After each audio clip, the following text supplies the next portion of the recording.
for joining us. I'm your hostess, Kayla Byers, and this is Champions of Discourse presents Debate This. This season, we will see two debaters go head-to-head in an impromptu battle of wits and passion.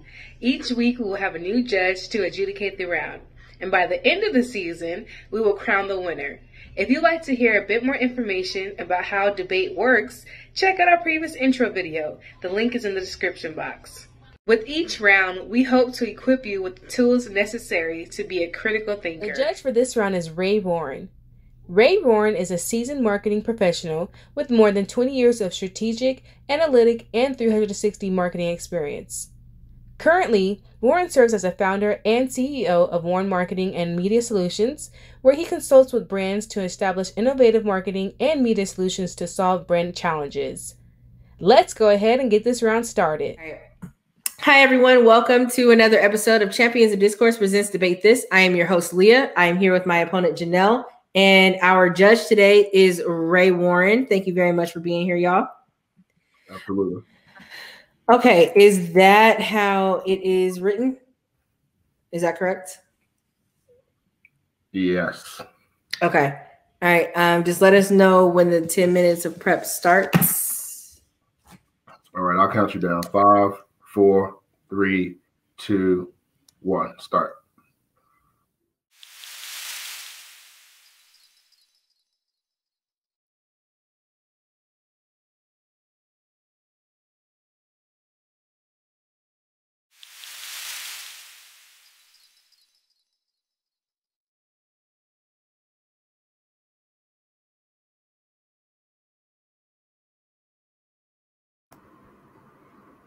Time.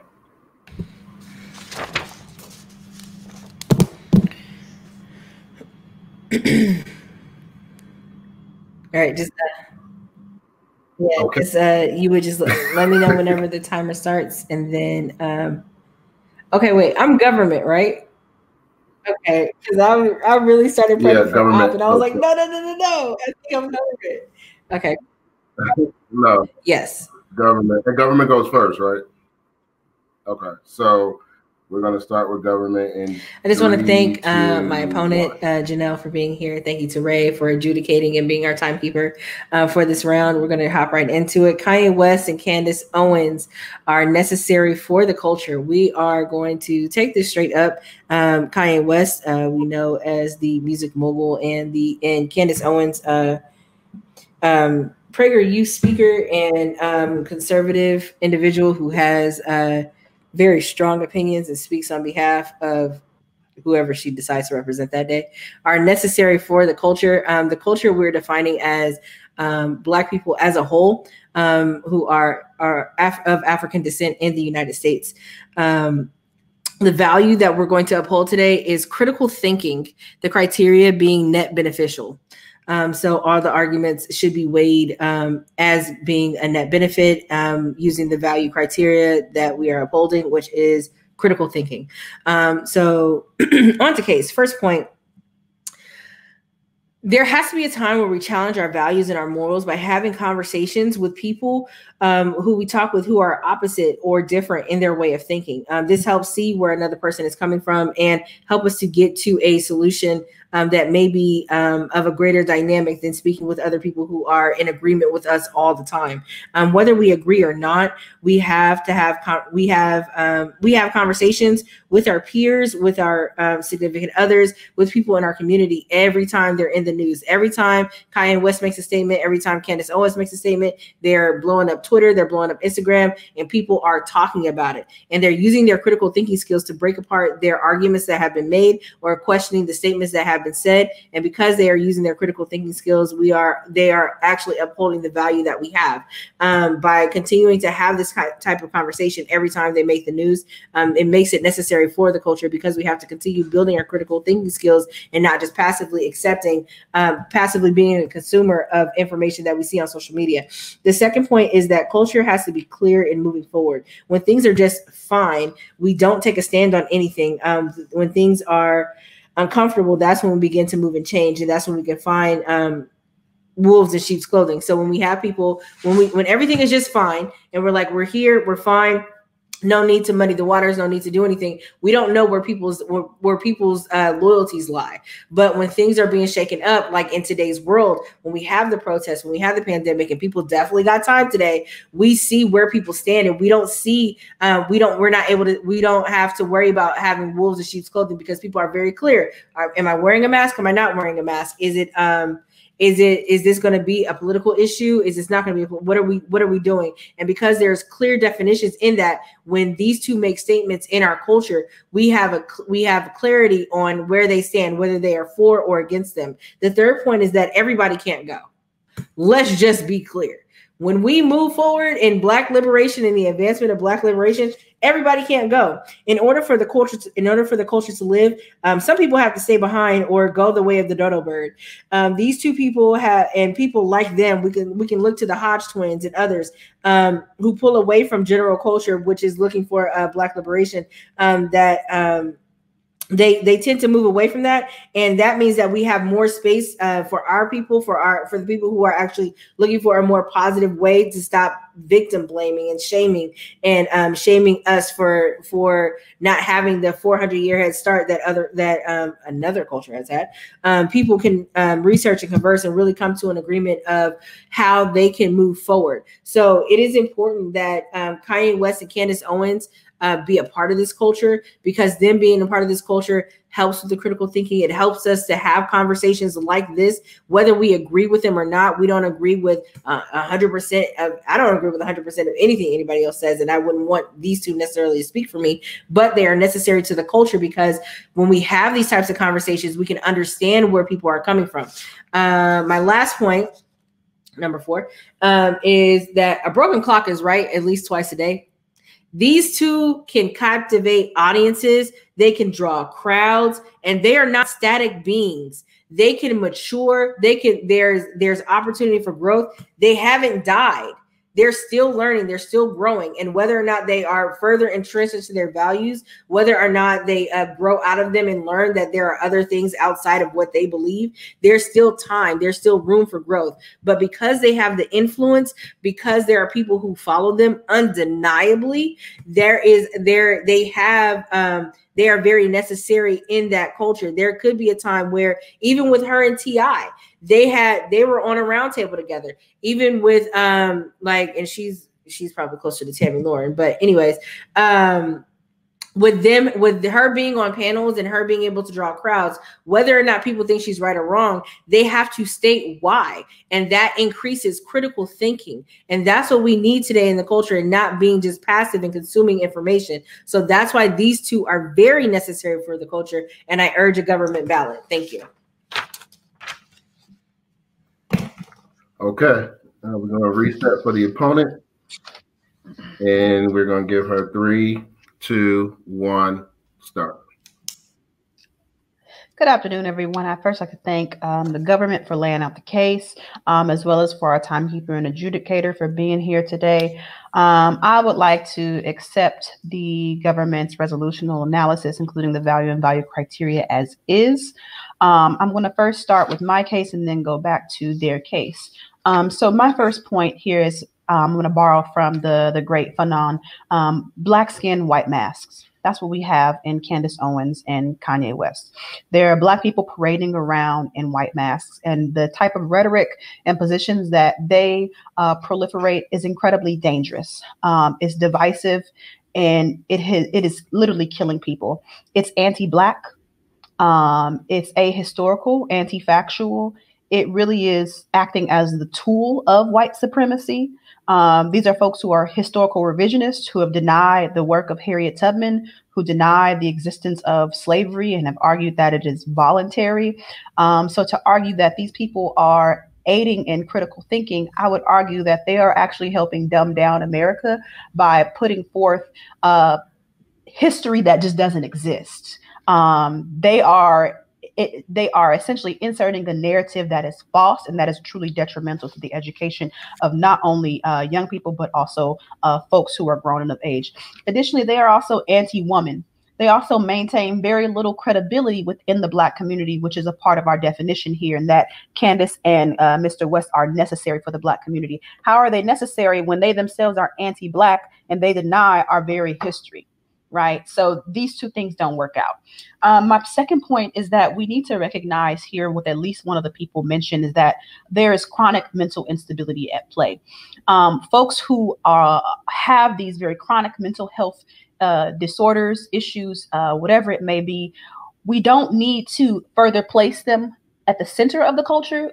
They need to seek out medical help. And oftentimes people argue that by having these folks in the center, having this attention upon them, it does not help their mental case. And so I would argue that instead of arguing that they are necessary for the culture, we need to remove them from the culture so they can seek out the necessary help for them to be able to be well. It is very well documented that Mr. Kanye West suffers from various mental health disorders. My point number 3 is that the master's tools will never dismantle the master's house, right? We don't, also with that, that's an Audre Lorde quote, with that, we don't need to advance all thought and rhetoric. There's some thought and rhetoric that is incredibly dangerous.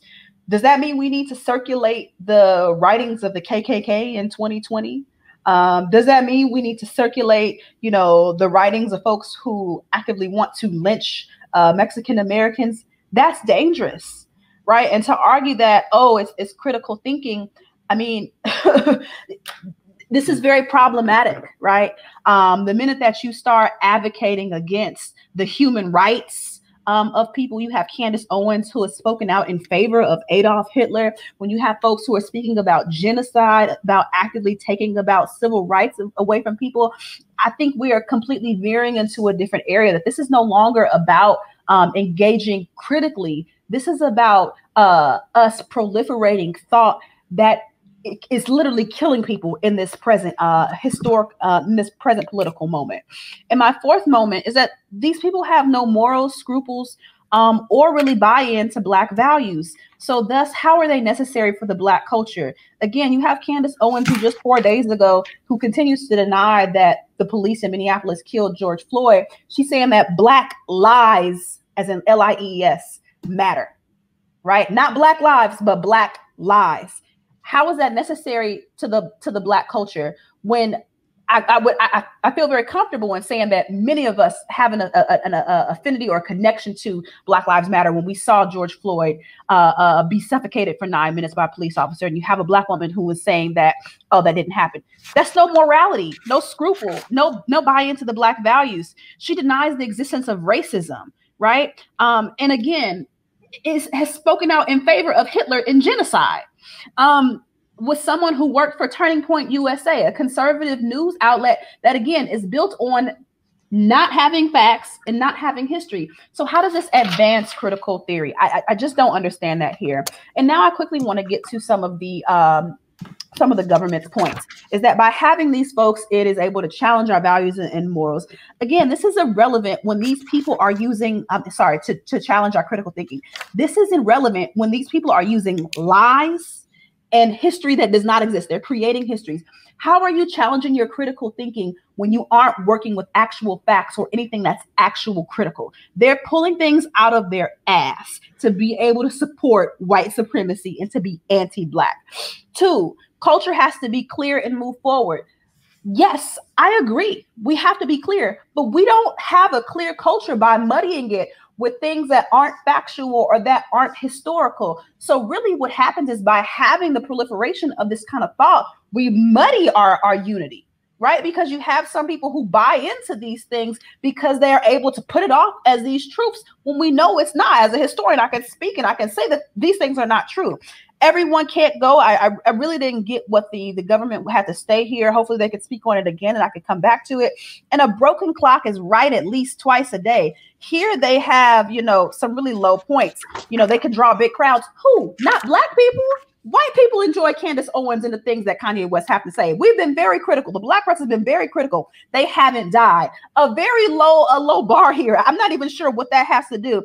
And then there's still room for growth. I would argue that Kanye West has regressed. This is someone who was critical, who said George Bush doesn't care about Black people after Katrina in 2005. And now he's saying that Harriet Tubman ain't do shit. That is regression. That is not progress. And this man is over 40 years old. So I don't know what growth happens when he's actually showing that his thought and his use of facts is going back. And I urge an opposition vote. Okay. We're going to give the government the floor. Okay. 3, 2, and 1. So thank you to the opposition. I'm just going to go on there. I'm going to go my case and then their case. So firstly, they accepted all the resolution analysis, which is great. Move on to my first point. We must challenge our values. It's irrelevant using lies. There are a lot of people who assume that that slavery happened 3,000 years ago. There are people who because it's not actively being taught. Our school books are not teaching us what we need to know. So we have to do our research. And a lot of times the way we find out things is by talking to other people. When we have Kanye West and Candace Owens make the news, we have the conversation, and your grandparents or your parents or whomever can tell you, look, this is what really happened. And by having that conversation, doing your own research, it sparks critical thinking. That is how we uphold the value of critical thinking. The second point, she says that she agrees that culture has to be clear, but these two muddy the waters. This is why they are necessary. They don't muddy the waters. They blatantly say things that are lies. And there are a lot of Black people who agree with Candace Owens. There's a lot of Black people who still support Kanye West, buying his clothing, buying his shoes, supporting his music. There are still Black people in our community who still support them. And by them taking a stance on where they stand in the culture as far as the advancement of Black people, that is what we need. That is why they are important. They make these wolves come out of sheep's clothing that say that they are actually for us, but by supporting them, they are actually against us. The third point that I made is that everybody can't go. And I was very explicit to say that when in the advancement of Black liberation, everybody is not on the same page. Everybody is not moving in the forward direction.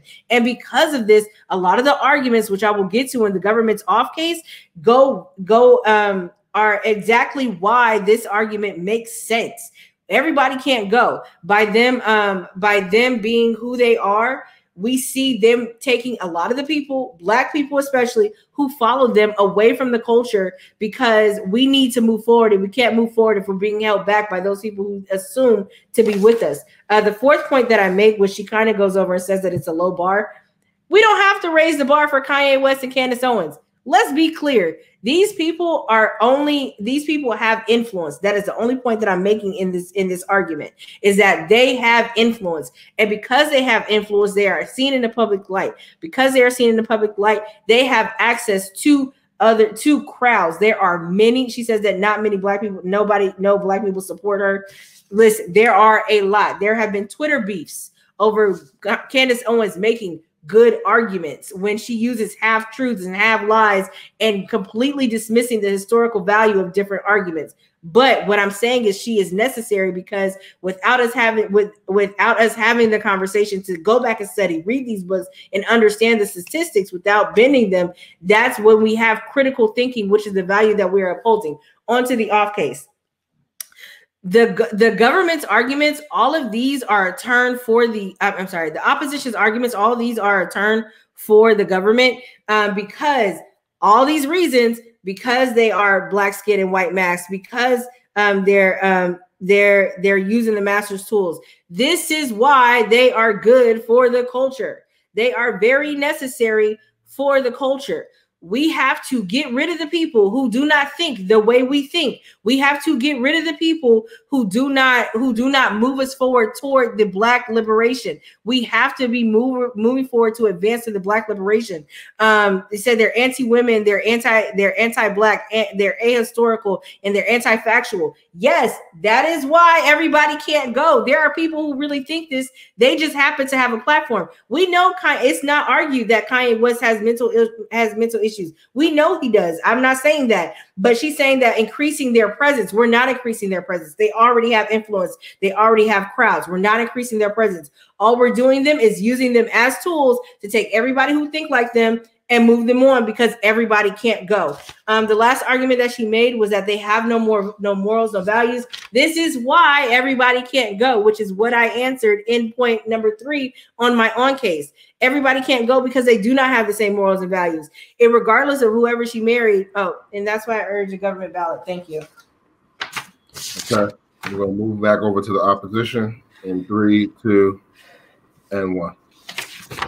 All right. Good afternoon, everyone. I'm going to first start with the government's case, hit back on some of my key points and get to the voter issues.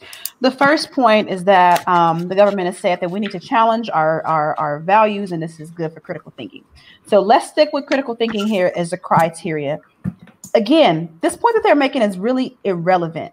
Critical thinking, as an educator, this happens when we are fostering a space where we're working in facts, we're working in research, we're working in evidence, statistics, and history.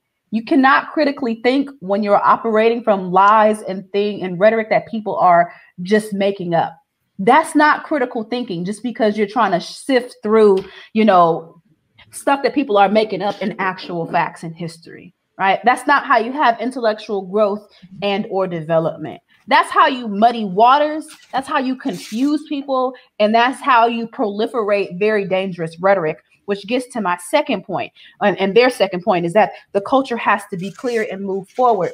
No, the culture can't be clear if you're saying that these two people are necessary who are proliferating thought that is very dangerous, right? Just because it goes against the grain and what you're alleging, it gets people to critically think, that doesn't mean that it's making it clear. No, there are actual people who are thinking that these are facts. We're confusing young people. And so this thought is actually very dangerous and doesn't actually help advance the culture. It helps muddy the culture, right? Because when you are saying that we have to now operate in this space of non-facts, non-history, and they have to sift through all of this stuff, it doesn't help advance anybody critical thinking. It's really a hindrance. Also, they mentioned that research is talking to people, and hearing from one person. That's not research. Research is reading. Research is looking into the archive. Research is reading biographies. It's reading academic and scholarly text. It's reading actual real journalism that has been, well vetted. It's not just talking to people. And that's the problem that I think we are seeing proliferate in this era of social media. And this is, again, why it's so dangerous to have these two political pundits and popular culture pundits to argue that they're necessary for the culture. We don't need people to just talk to people. We need people to read. We need people to pick up a book, to pick up a journal article. I agree. Everybody can't go. Everybody's not going to make it because everybody's not on the same page. I hear you, but everybody's not on the same page because you have people like Candace Owens and Kanye West who are inserting non-facts, uncritical evidence and work, ahistorical things, and they are muddying the waters. So they actually are working against Black liberation even more, right? And so again, this point in and of itself doesn't even go to your value criteria of critical thinking. How does everyone can't go advance critical thinking? And then again, they really don't address my point around my counter argument to a broken clock is right twice a day. These people have regressed in thought. They're not critical themselves. They aren't doing the reading. They aren't doing the work. There's nothing there. Now I want to get to sort of my points and my voter issues. I have two main voter issues here. One, critical thinking cannot be fostered in a space where facts, history, statistics, and research does not exist. That's it. We can only have critical thinking when we're working on the same par with each other, right? These folks who are anti-Black, who are anti-historical, who want to deny entire centuries of history, we cannot turn to them to engage in critical thinking or critical thought discussions. That is moot. If that's the value that we're working off of today, don't think that any critical thinking is going to happen. You're arguing with Dumbo. You're arguing with a wall if you want to argue with somebody who doesn't believe that slavery happened or who wants to deny the existence of Harriet Tubman. That is just a ludicrous and anti-intellectual debate. Come on.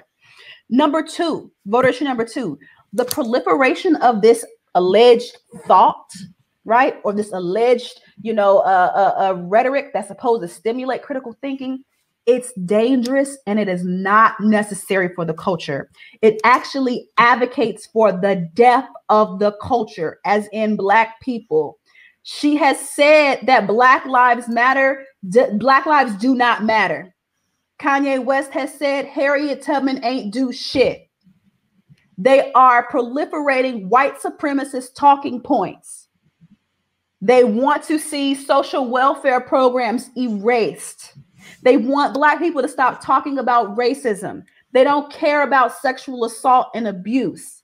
They want you all to be quiet. They want to be good capitalists so they can make a whole bunch of money on the backs of everyone else's suffering. That does not advance, or is it necessary for the culture at all. It's dangerous rhetoric. It's straight up white supremacist rhetoric, Black skin, white mask. It's not critical. It's garbage. It's anti-intellectual. And for those reasons, I urge an opposition vote.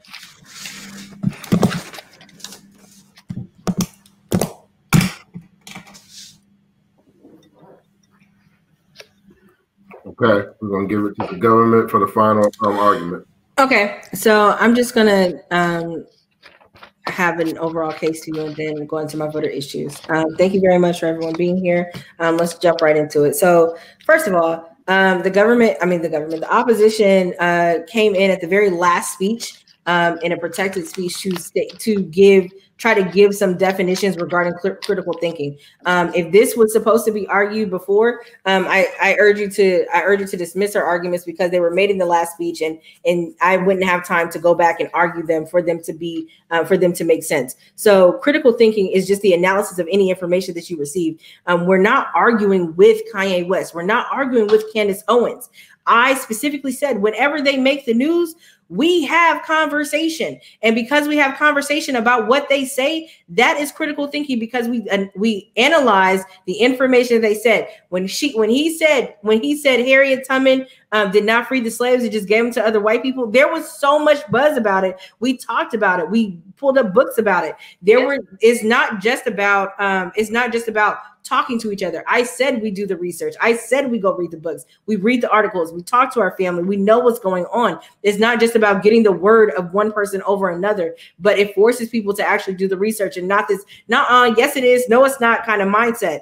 The rhetoric that they use, while it may be dangerous, it makes us have to stand up and fight. There is always going to be a Judas. So why not know who our Judases are instead of them being wolf in sheep's clothing and hoping that they do right by us until they do something that like stab us in the back where it hurts the most. We see who they are and we know how to point them out. So on to my voter issues. One is the value. The value that we're upholding is critical thinking, not because of Kanye West and Candace Owens, but because of things they do and say with our peers. We can have clear conversations to know who is for the advancement of the Black liberation and who is not. We know who can and cannot go. We know who is for us and who is against us, because if they agree with Candace Owens and Kanye West, we know where they stand. It is clear. My second point is contention number 3, which everybody can't go. The entire opposition case explains why everybody can't go. We have to be critical in our thinking and knowing who is for us in the advancement of the Black liberation. If we don't know who's for us or against us, or if everybody remains quiet, calm, and peaceful, which I said in my second point, it helps us to understand why everybody can't go, who needs to stay. Because if you are agreeing with people like the Hodge twins, people like Kanye West, people like Candace Owens, who are giving afactual information and ahistoric information and tearing down the Black community with their dangerous discourse, instead of having a discussion with your peers to understand why they think what they think and if they're for you, then that means that you have to vote government. You have to vote government based on the fact that we are advancing critical thinking. For that, I urge a government ballot. Thank you. So you have 2 minutes to decide. Yes. Y'all gonna be my time. I gotta keep my own time for that too. Yeah. Well, I can. You want me to keep your time? I was gonna say. I got it. Okay. Cool. Thanks. While the judge is reviewing the cases presented, you should take this opportunity to share, like, and subscribe. You know, all the YouTube things. Who do you think won this round? Let me know in the comments down below. And the results are in. Okay. Great job for the government and the opponent. I'm just gonna do things the way I know how to do it, and y'all can tell me if I'm doing this right or wrong. Sure. I think argument number one on the critical thinking argument, I really enjoyed the banter between both. I definitely understand where the government was coming from. But I really have to give it to the opponent on that point, because you need, in my opinion, you need critical thinking based on truth. And that's where the opponent really delivered that throughout her rebuttal. The second argument, I really feel that was almost a draw between the two of you, because I got where the government was coming from, and the opponent kept coming back. I got where the government was coming from again, and I really feel that was almost like a good draw for both of you. But I'm gonna have to give the last point to the opponent, because I really feel the government really didn't defend when she came back on when a broken clock is right 2 times a day. I really didn't feel that there was a good enough argument back from the government on, from a cultural perspective, why these two people that are definitely currently feeling like they're against the Black culture, why they do it for the Black culture. So I would say the winner on this one would be the opponent. Thank you. Awesome. That was a good round. Yeah, that was really good. I have been actively avoiding that topic all day. I think it's come up a couple. We had it twice before. Yeah, I've been actively avoiding it. Yeah. Wow. No, I feel like it's a really highly debated conversation, because from a Black point of view, let's just take Wes. Wes has given us so much from a musicality perspective. He has given us so much from a clothing perspective. I mean, literally, Gap stock went crazy when he dropped the Yeezy Gap. I won't even call it collaboration. Yeah, right. He just announced it, and the Gap stock went through the roof. That I believe they said it hadn't moved like that in about 20 years. So West has done so much, but then his mental capacity is very challenging, like very challenging. And everyone says it's the curse of the Kardashians. I don't believe that. And we all know that Kanye's had a problem for a while. It may have gotten worse based on the Kardashians and living in this bubble. But I think the government said it very well. When you talk about the wealth, and when you talk about the money, and when you talk about the influence that he has from a cultural perspective, it's undeniable. It is undeniable. However, it's dangerous. When you are out there campaigning currently for your campaign, which you really just want to take votes away from Biden so Trump could win, in my opinion, like, that's dangerous. That's really dangerous, especially given the last 120 days that we've all been going through. Yeah. And then you have Miss Owens, who's a whole other spectrum of political conversation, and sometimes I just think she just do stuff to make Twitter go crazy. Like we don't need your opinion on that subject. Like, you really did not have to give your opinion on George Floyd when we're talking about the world, when we're talking about people that don't even have this device, are saying Black Lives Matter and blah blah blah. That whole tweet should have just not even happened. So, but I do understand the conversation that those people bring. I just feel like government, she got you on a couple of those. I mean, that was like a boom boom, like a jab jab. But no, I really enjoyed the debate. I enjoyed the conversation. I hope I did right by y'all, because this is my first time. No, you did. No, you did. Great feedback by each argument. I'm down like I'm doing a show. That's what I do in my head. I go 3, 2, 1, go. You did solid. You did solid. So I appreciate that and appreciate this, and this was good. All right, thank you so much, Ray. Thank you. All right, Nice meeting you. Another episode of Champions of Discourse presents Debate This. We'll see you next week. All right. Bye. Thank you for watching Champions of Discourse presents Debate This. I have been your hostess, Kayla Byers. Be sure to tune in next Thursday.